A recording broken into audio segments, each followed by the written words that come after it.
Amém, graças a Deus, como é bom ver vocês aqui. Outro dia eu preguei sobre Jesus estar fisicamente nessa terra, lembram disso? Eu disse, imagine se Jesus estivesse na próxima semana lá na igreja de Suzano. Lembra que eu brinquei com isso? Falei, ia todo mundo para lá. Pois é, hoje o teatro está em Suzano e o nosso Jesus crucificado está lá. Eu pensei que ia ficar só eu e o pessoal lá do som. Mas olha que bênção, vocês estão aqui, dá uma olhadinha para o lado, dá uma cenadinha aí, olha, você está aqui, que bênção, isso. Ótimo ter vocês aqui. Meu querido irmão Moisés, ele me cochichou ali no ouvido o seguinte, eles estão empenhados num trabalho de evangelização muito importante. Ele, o Natan e outros irmãos que se envolvem, eles têm feito evangelização, aquela moda antiga, evangelização raiz, na praça pública. E no próximo sábado eles estarão fazendo essa evangelização em Arujá, lá na praça do Coreto, na praça do Coreto, às 13 horas. Se você estiver por perto, participe com eles, ore por isso, que pessoas possam conhecer Jesus ali, amém? Seguindo aqui no nosso tema, nós estamos falando das promessas de Jesus. Eu gostaria de começar compartilhando, como uma introdução nesse momento, um fato que acontece ao redor do mundo todo. É o problema das fraudes com obras de arte. Você já deve ter ouvido falar disso. Dizem que milhões de dólares correm pelo mundo afora com obras que são falsas. O nome do artista está lá, mas é dele mesmo? Não é? Aliás, ano passado a família Diniz estava envolvida numa disputa judicial por conta de 2 quadros. Quadros que provavelmente valem mais de R$1 milhão. Um dos quadros eu me lembro, é o quadro das bandeirinhas. O nome do artista está lá, a assinatura está lá, mas a dúvida é uma fraude? Mas você sabia que espiritualmente também existe uma maneira de fraudar a nossa oração? De termos orações que são falsas? E assim como um quadro que não vale quando ele é falso, uma oração que também é falsa não vale? É aquela oração que se termina dizendo, em nome de Jesus, porque Ele nos instruiu assim, é a promessa que veremos nessa noite. Porém, aquilo que antecede todas essas palavras não tem absolutamente nada a ver com Jesus, com o coração de Jesus, com a vontade de Jesus, com o jeito de Jesus, com os pensamentos de Jesus.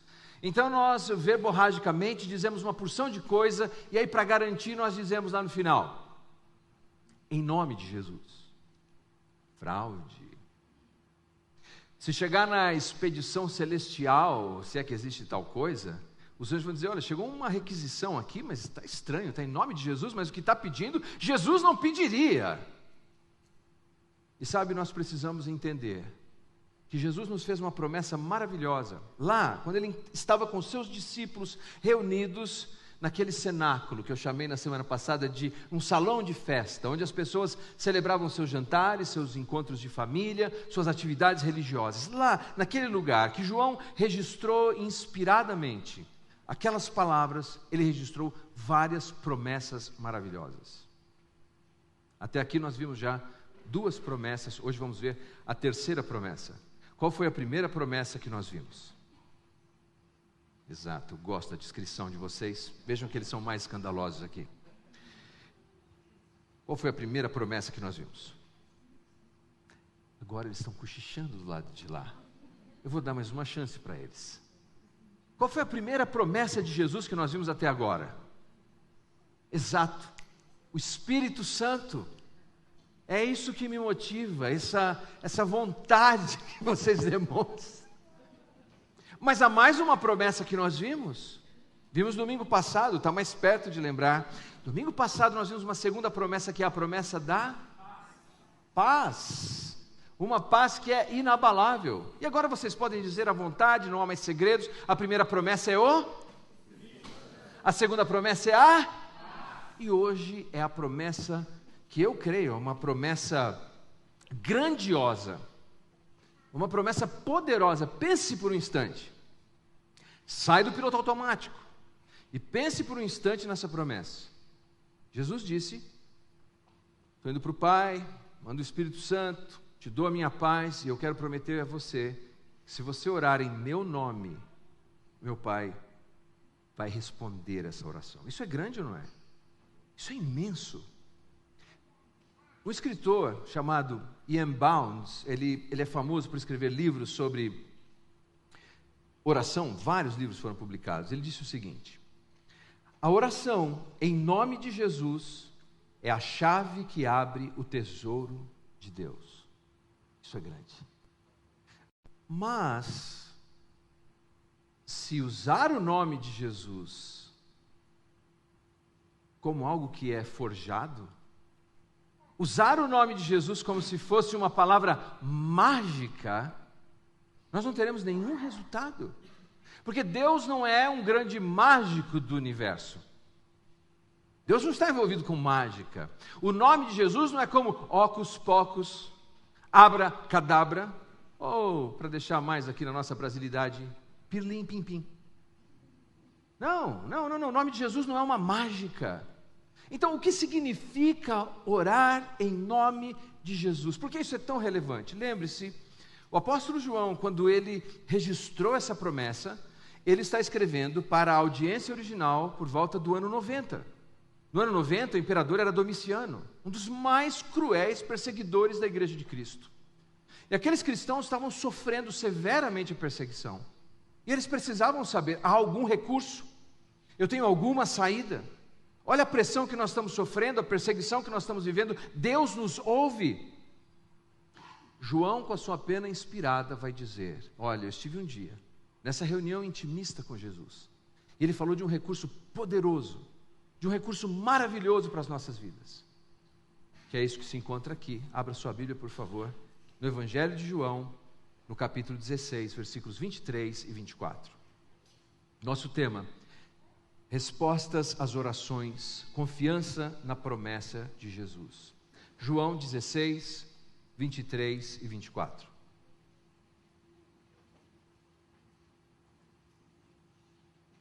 Naquele dia, nada me perguntareis. Em verdade vos digo, se pedirdes alguma coisa ao meu Pai, Ele vô-lo concederá em meu nome. Até agora nada tendes pedido em meu nome. Pedi e recebereis, para que a vossa alegria seja completa. Bem, note que Jesus diz assim, basicamente: até agora, quando vocês tinham alguma dúvida, vocês vinham até mim. Eu respondia às suas dúvidas.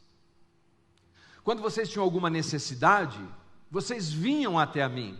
E eu atendia a necessidade de vocês. Mas, Jesus diz, naquele dia, ao usar essa expressão, Jesus aponta para o futuro. Haveria um tempo em que os seus discípulos não recorreriam a Ele, porque Ele não estaria mais com eles fisicamente. Ele disse: haverá um tempo em que vocês não virão mais a mim para tirar suas dúvidas, ou para fazer os seus pedidos, apresentar as suas necessidades. Mas entenda, é isso que Jesus está dizendo, isso não é um downgrade, isso não é uma redução da sua experiência, isso é uma ampliação da sua experiência. Porque naquele dia, você vai ter acesso direto ao Pai Celestial. Você vai poder entrar na presença de Deus com tamanha ousadia e falar diretamente com Deus, e tirar suas dúvidas e fazer os seus pedidos. Mas note, naquele dia, quando seria o naquele dia? Nós sabemos que é uma expressão que aponta para o futuro e descreve, portanto, depois da crucificação, depois da morte de Jesus, depois do seu sepultamento, depois da sua ressurreição, depois da sua ascensão e depois de um tempo que a expressão técnica teológica é a procissão do Espírito, porque o Espírito Santo, ele procede de Deus e de Jesus, e vem para aqueles discípulos que creem em Cristo. O nome disso é procissão. Ele procede do Pai, procede do Filho, e vem aos seus discípulos, e minha gente querida, isso se cumpriu. Atos capítulo 2, o Pentecostes, essa promessa de Jesus se cumpriu. E a partir daquele dia, inaugurou um novo período, um período conhecido nas Escrituras, no Novo Testamento, como os últimos dias, ou os últimos tempos. Foi inaugurado ali. E dessa inauguração agora, os discípulos não mais recorreriam a Jesus fisicamente, afinal de contas, ele ascendeu ao seu Pai. Mas os discípulos teriam acesso direto ao Pai Celestial. Que bênção! E essa promessa é tão maravilhosa, porque ele diz que eles teriam esse recurso tão poderoso para que tivessem alegria plena. Eu gostaria de propor, então, um acróstico, para nos ajudar a ter esses versículos, um bloco que nos ajude a lembrar no dia a dia, nos ajude a lembrar na nossa vida. E a palavra que eu quero deixar com você é a palavra vida. Primeiro, quando se fala em nome de Jesus, se fala de vínculo com Jesus. Segundo, o texto nos fala da oportunidade de termos intimidade com Deus, o Pai. Então temos que é a divina resposta. Deus responderá às nossas orações para quê? Para a nossa alegria completa. Pegou? Vida. Anota aí, memoriza e você vai lembrar o que esses versículos ensinam. Então vamos para o primeiro. Vínculo com Jesus. Em meu nome, João 16, 23. Naquele dia, nada me perguntareis, em verdade vos digo, se pedirdes alguma coisa ao Pai, Ele vô-lo concederá em meu nome. Até agora nada tendes pedido em meu nome, pedi e recebereis, para que a vossa alegria seja completa. Orar em nome de Jesus, de novo, não é repetir uma fórmula mágica. Orar em nome de Jesus é dizer que você é tão vinculado a Jesus, que você está, como por exemplo, nós tivemos alegria. Em dezembro, nós tivemos 20 pessoas que se batizaram. Agora, esse mês, nós tivemos 21 pessoas que se batizaram. Quando essas pessoas são batizadas, e aqui nós praticamos batismo por imersão, quando elas são batizadas, elas estão dizendo que elas estão se identificando simbolicamente, elas estão se identificando, se vinculando com a morte de Cristo e com a ressurreição de Cristo. Estão vinculadas a Ele. Então dizer que nós estamos fazendo algo em nome de Jesus, quer dizer nós estamos fazendo algo vinculados a Jesus. No Antigo Testamento há um episódio, no mínimo, estranho. Está no livro de Êxodo, capítulo 32. Moisés subiu ao Monte Sinai e ele está lá recebendo as tábuas da lei. Enquanto Moisés está no Monte Sinai, recebendo as tábuas da lei, e o povo está na planície do Sinai, o que o povo de Israel está fazendo enquanto ele está recebendo as tábuas da lei? Adorando um bezerro de ouro. O texto nos diz que a ira de Deus se acendeu, a justa ira de Deus. Acabei de tirar esse povo do Egito, acabaram de sair do Egito, e eles já estão aqui adorando um bezerro de ouro. Deus chama Moisés para um papo reto, conversa direta. Diz: Moisés, é o seguinte, eu vou acabar com esse povo, vou exterminar todos eles, Moisés, e vou fazer de você uma grande nação. Aí Moisés disse: ótimo, vamos fazer isso, Deus, acho uma ótima ideia. Foi assim? Não, nem na primeira carta de Leandro aos Susanenses foi assim. Não, Deus provocou Moisés para que Moisés intercedesse pelo povo. Essa é a ideia. Deus fez uma provocação para que Moisés intercedesse pelo povo, e Moisés começa a pedir em favor deles. E veja como ele faz. Observe Êxodo, capítulo 32, o versículo 11 e 13, diz assim: lembra-te de Abraão, Isaque e de Israel, ou de Jacó, teus servos, aos quais por ti mesmo tens jurado, e lhe disseste: multiplicarei a vossa descendência como as estrelas do céu e toda a terra que tenho falado. Dá-los-ei a vossa descendência para que possuam por herança. O que Moisés fez? Moisés disse o seguinte: eu estou aqui, Deus, na sua presença, em nome de Abraão, de Isaque, de Israel ou de Jacó. Ele está dizendo: Deus, eu tenho um vínculo com eles, inquebrantável. Eu tenho um vínculo com todas aquelas promessas que o Senhor fez. com todas aquelas alianças que o Senhor fez. Eu tenho um vínculo com aqueles juramentos que o Senhor fez. E é por isso que eu peço por eles. Mas veja, ao citar estes nomes, não era apenas uma citação mágica, Abraão, Isaque e Israel. Era uma citação que promovia e expressava o vínculo que ele tinha com seus patriarcas. Mais tarde, no livro de Levítico, nós aprendemos que o sumo sacerdote é o sacerdote principal.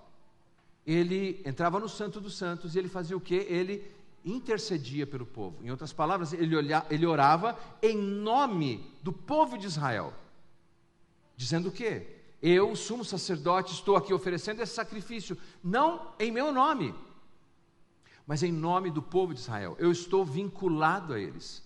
A graça que eu peço é uma graça que se estenda sobre todos eles. O apóstolo Paulo coloca isso nas seguintes palavras no Novo Testamento, que talvez isso lance mais luz para entendermos essa questão do vínculo com Jesus. Na carta de Paulo, primeira carta de Paulo a Timóteo, capítulo 2, versículo 5, nós lemos assim. Primeira de Paulo a Timóteo, capítulo 2, versículo 5. Pois há um só Deus e um só mediador entre Deus e os homens, o homem, Cristo Jesus. Moisés foi um mediador. O sumo sacerdote era um mediador. E Jesus é o mediador. Então, usar o nome de Jesus não é apenas usar uma nomenclatura, mas é expressar que aquele nome faz parte de tudo que você é e de tudo que você deseja. Imagina que você vai até o médico para fazer um check-up, o médico faz alguns exames e diz que você está precisando de zinco, abaixo de zinco. Você pega a receita, vai numa farmácia de manipulação, faz o zinco, coloca no armário lá da casa, encontra com seus amigos e eles perguntam, e aí, como é que está? Você fala, não, zinco é ótimo, eu recomendo, você deveria usar zinco. Ele fala, você toma? Eu falo, não, eu não tomo, mas eu já comprei. Está lá na minha estante, uma hora... Faz alguma diferença ter o zinco na estante? Nenhuma, porque não é uma questão de nomenclatura, o zinco tem que estar em você, tem que fazer parte de quem você é.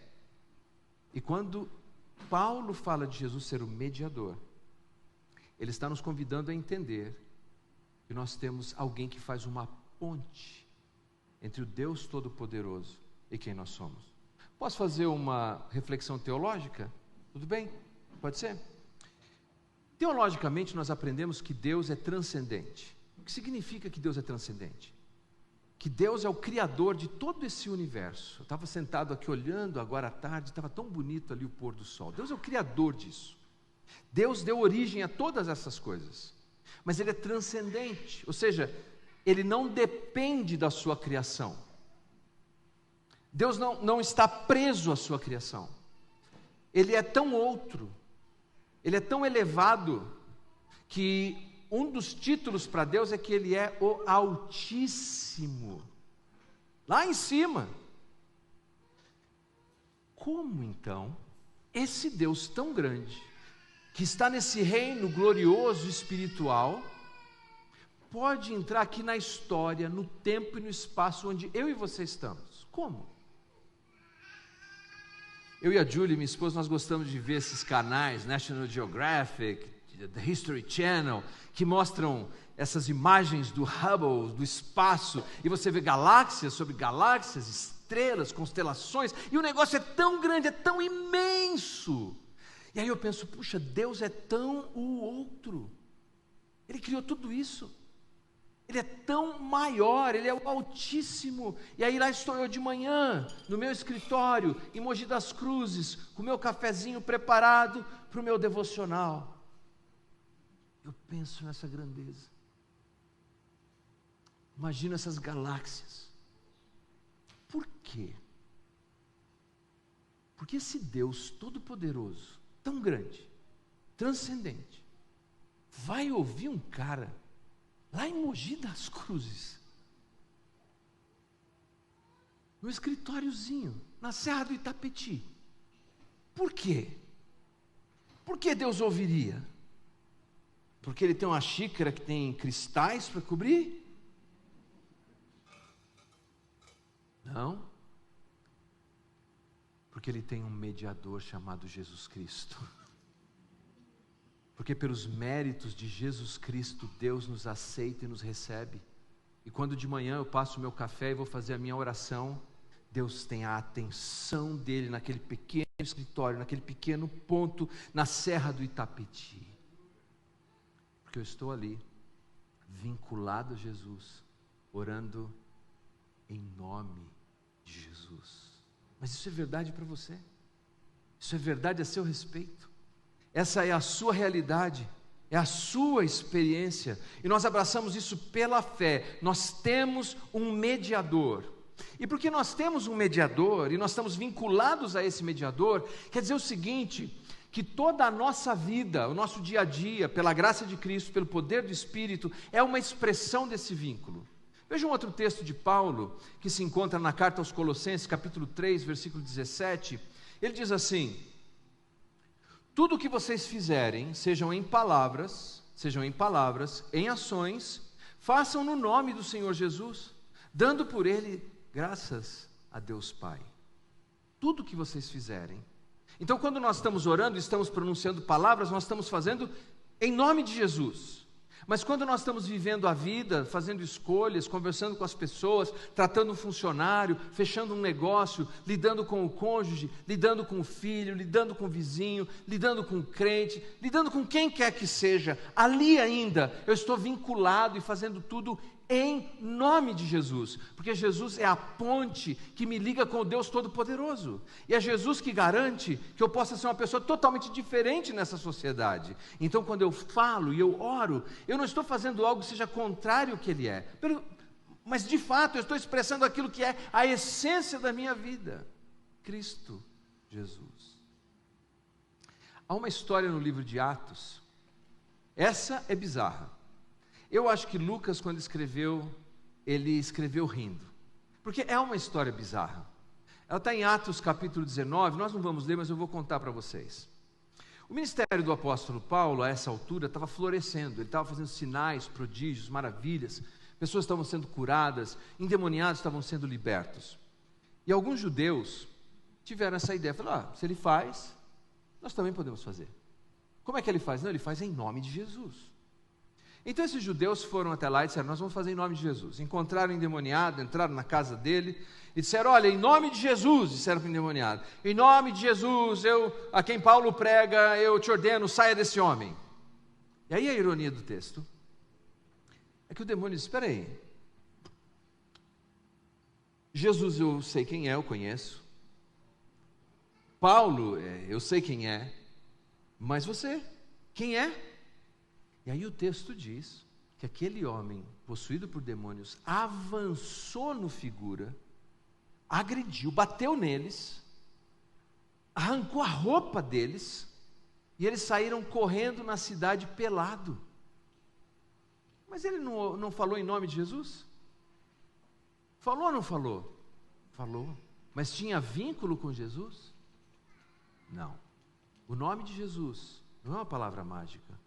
O nome de Jesus nos convida a termos um vínculo com Jesus. É isso que faz toda a diferença. John MacArthur escreve assim: orar em nome de Jesus não é apenas uma fórmula mágica, é uma expressão de nossa união com Ele, de nossa submissão à sua vontade. Você quer resposta de orações? Resposta de orações. Que sejam as suas palavras nas suas orações uma expressão do seu vínculo com Jesus. Segundo, já vimos o V, agora vamos para o I, prometo mais velocidade daqui para frente. Intimidade com o Pai. Naquele dia, estamos de volta em João capítulo 16, versículo 23. Naquele dia, nada me perguntareis, em verdade vos digo. Se pedirdes alguma coisa ao Pai, Ele vô-lo concederá em meu nome. É interessante que a tradução King James atualizada verte o texto, e naquele dia não me pedireis mais nada. A outra tradução atualizada, a NVT, a NVI, verte como não me perguntareis nada. Isso porque a palavra grega aqui, que é aitreo, significa pedir, implorar, solicitar, requerer. Mas o que significa tudo isso? Quando você coloca na sintaxe, quer dizer, a união de todas essas palavras, você tem o seguinte: Jesus está dizendo que haveria um tempo em que nós teríamos livre acesso a Deus, em outras palavras, intimidade com Deus. Veja que ele não falou, Deus responderá a vocês. Como é que ele disse? Quem responderá? O Pai responderá. Ele usa uma expressão fraterna, amorosa, de acolhimento, que acaba com a nossa orfandade espiritual, que nos aproxima, que nos traz para perto. Deus agora é o Pai de vocês. Isso resolve a nossa questão de identidade. Hoje falam tanto sobre pautas identitárias. A nossa identidade está muito resolvida. A sua identidade é, se você crê em Jesus, você é um filho de Deus. Em hebraico, eu já citei isso algumas vezes aqui, a palavra pai é Av, que é a combinação de duas letras hebraicas, Aleph e Beit. Aleph, em pictografia, no desenho, é um touro, e Beit é uma casinha. A combinação dos dois é o touro e a casa. Quer dizer que o pai é a força de uma casa, é a proteção de uma casa. E quando Jesus diz que você vai poder pedir, perguntar, orar, falar diretamente com o Pai Celestial, Ele está dizendo que você tem o seu relacionamento pessoal com Deus resolvido, a sua identidade resolvida, a segurança e a proteção de Deus. Isso muda tudo. Se você crê nisso, isso muda tudo. Há uma história, provavelmente é uma lenda, que quando um imperador romano, ele estava voltando de uma batalha vitoriosa, ele chega em Roma, na sua biga, e atrás vêm os prisioneiros. Era assim que eles faziam: o vencedor vem na frente e atrás vêm todos os prisioneiros, e ao redor os seus soldados, e os legionários faziam um corredor por onde o vitorioso passava, daí a expressão que eles chamavam de digno, e as mulheres jogavam flores, cantavam, e dizem que enquanto ele está entrando na cidade, tem uma pequena plataforma onde está a imperatriz, e o filho está junto. Quando ele vê o pai chegando de biga, ele pula daquela plataforma, sai correndo no meio dos legionários e tenta passar por baixo da perna de um deles. O legionário apanha o menino, levanta para cima e diz: ei, você não pode fazer isso. Sabe quem está indo ali naquela biga? É o imperador, você não pode fazer isso. E aí o menino dá um sorriso e diz assim: ele pode ser o seu imperador, mas para mim, ele é o meu pai. Deus é mais que o nosso Criador, se nós cremos em Jesus. Deus é mais que o nosso juiz, se você crê em Jesus. Deus é o seu Pai. Então orar não é apenas uma experiência de troca, é uma experiência de relacionamento, de intimidade, de convivência com Deus. E quanto mais vivemos isso, mais nós celebramos e confiamos na resposta da sua proteção. Terceiro, a divina resposta. Naquele dia nada me perguntareis, em verdade vos digo, se pedirdes alguma coisa ao Pai, Ele vô-lo concederá em meu nome. Ele concederá em meu nome. Alguém aqui já jogou taco? Já jogou? Ah, alguns. Ensinou o filho a jogar taco? Já jogou taco? Já jogaram taco aqui? Já. O Paulo deve ter sido campeão de taco, imagina. Não? Jogo de taco, para quem não sabe, você coloca uma casinha aqui de madeira, não é isso? Uma do outro lado, não é? Aqui, ou uma garrafa, né, também. Uma lata, depende de onde joga, né? Coloca aqui do outro lado, círculo, tem uma pessoa que protege com o taco e tem o outro que arremessa a bola. É uma mistura de beisebol e cricket, bem sofisticado. O que acontece é o seguinte: está com o taco protegendo aqui a casinha, o outro vai arremessar. Quando você consegue rebater a bola, um olha para o outro, os que estão com o taco, um olha para o outro, e ali eles se comunicam e dizem assim: agora! E aí eles correm e cruzam o taco, ponto, não é isso? Outras vezes eles estão com o taco aqui, olham um para o outro, não, espera. Quanto mais você joga com o mesmo jogador, com o mesmo parceiro, vai criando uma química tão grande, que chega uma hora que você já entende só no olhar. Não. Só de olhar. Espera. só de olhar. Agora! Quando Jesus nos fala da oportunidade que nós temos de ter intimidade com Deus, é isso que acontece. Nós começamos a entender naquele relacionamento que as nossas orações, algumas vezes Deus vai dizer, sim, agora. Outras vezes Deus vai dizer, não. E outras vezes Deus vai nos dizer, espera. Mas a nossa intimidade com Ele é tamanha que nós confiamos totalmente no que Deus tem a nos dizer, porque nós temos uma nova relação com Ele. Nós sabemos que Deus sempre, não de vez em quando, sempre olha para a nossa vida e ouve as nossas orações. Carta de Pedro, capítulo 3, versículo 12, na parte A, diz assim, porque os olhos do Senhor repousam sobre os justos e os seus ouvidos estão abertos às suas súplicas. Deus está olhando para você, sempre. Ele está ouvindo as suas súplicas. E quando você ora em nome de Jesus, você está dizendo, eu desejo o que Jesus deseja. Eu quero o que Jesus quer, eu quero pensar como Jesus pensa. E aqui está a minha oração. E algumas vezes Deus vai nos dizer, não, isso não é o melhor para você. Outras vezes Deus vai dizer, sim. Outras vezes Ele vai dizer, espera. Primeira carta de João, capítulo 5, o mesmo João que escreveu esse evangelho, ele diz assim, no versículo 13 e 14, escrevi estas coisas a vocês que creem no nome do Filho de Deus, para que saibam que têm a vida eterna. Estamos certos de que Ele nos ouve sempre que pedimos algo conforme a sua vontade. Ele vai responder, Ele vai dar conforme a vontade. Mas veja a importância de termos intimidade com Deus, porque quando Ele diz não, nós não nos rebelamos. Quando Deus disser não, pela fé nós confiamos nele. Quando Deus disser espera, nós desenvolveremos ainda mais o fruto do Espírito, paciência. Quando Deus disser sim, nós celebraremos. Mas Deus sempre está ouvindo, Deus sempre está atento. Semana passada, o Paulo Ricardo estava aqui com o irmão, eu não vou dizer quem é o irmão, porque eu não recebi autorização, não pedi. Mas o Paulo disse, olha, é aniversário dele. Ele vai lembrar. Ele falou, aniversário dele. Eu falei, para o seu aniversário. Coloquei a mão no ombro do irmão e disse, que Deus te abençoe, eu desejo muitas alegrias para você nesse dia. E bati no peito dele assim, disse assim, irmão, que Deus satisfaça os desejos do seu coração. E o irmão disse, melhor não. Eu pensei, homem sábio, está aqui um varão sábio. Melhor não. E eu corrigi imediatamente, verdade, irmão, que Deus satisfaça os bons desejos do seu coração. Nós precisamos confiar que Deus é mais sábio do que nós somos.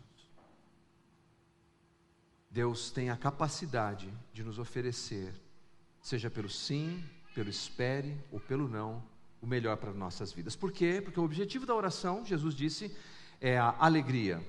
Para a nossa alegria. Ele disse no versículo 24 do capítulo 16 do Evangelho de João, até agora nada tendes pedido em meu nome, pedi e recebereis, para que a vossa alegria seja completa. Plerou é a palavra em grego, completa, total. Sabe qual é o problema da nossa sociedade?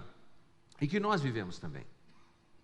Nós gostamos de alegria incompleta, alegria pela metade. Então, por exemplo, alguém se envolve numa prática sexual ilícita, imoral, pelo prazer que tem naquele momento, sem pensar no todo, que aquilo pode trazer uma grande desgraça para a vida dele. Outros se envolvem com drogas e se tornam adictos a drogas, mas não é porque a droga na hora traz uma sensação ruim, é o contrário. É porque naquele momento a experiência da droga traz a ele muita alegria, naquele momento, mas não traz uma alegria completa.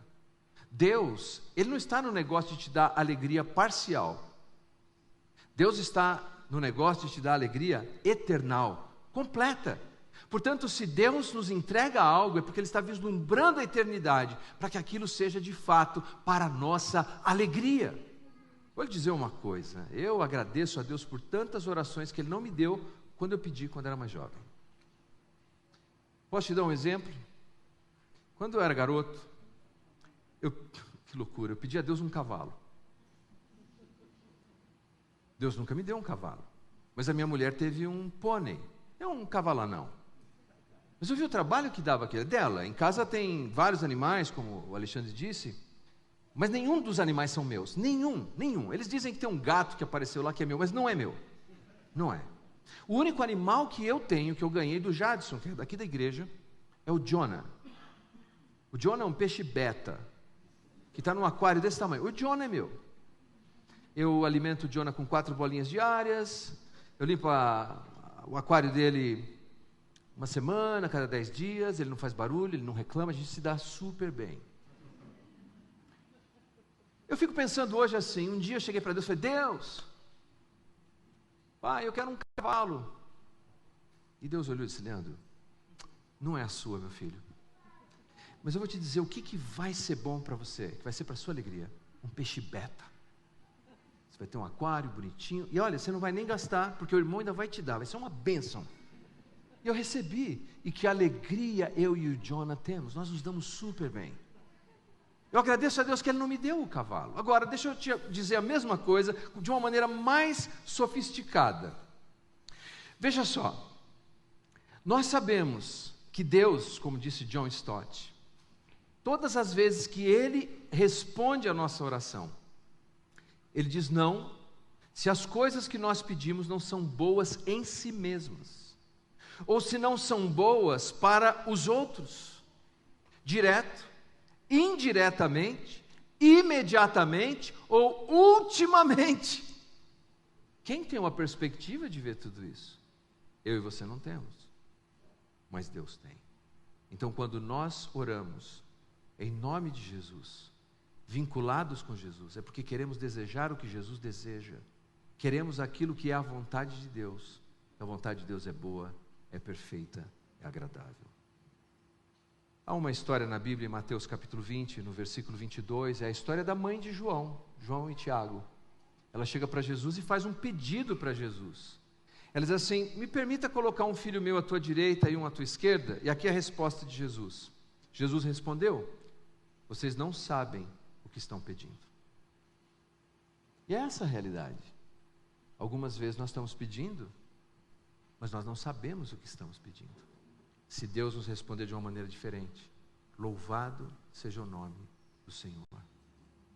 Eu encerro com esse texto anônimo que corre nas redes sociais, eu tenho certeza que você já leu em algum lugar.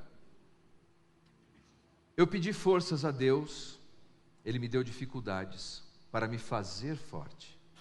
Eu pedi sabedoria a Deus, Ele me deu problemas para resolver. Eu pedi amor a Deus, Ele me deu pessoas com problemas para que eu aprendesse a amar. Eu pedi favores a Deus, Ele me deu oportunidades.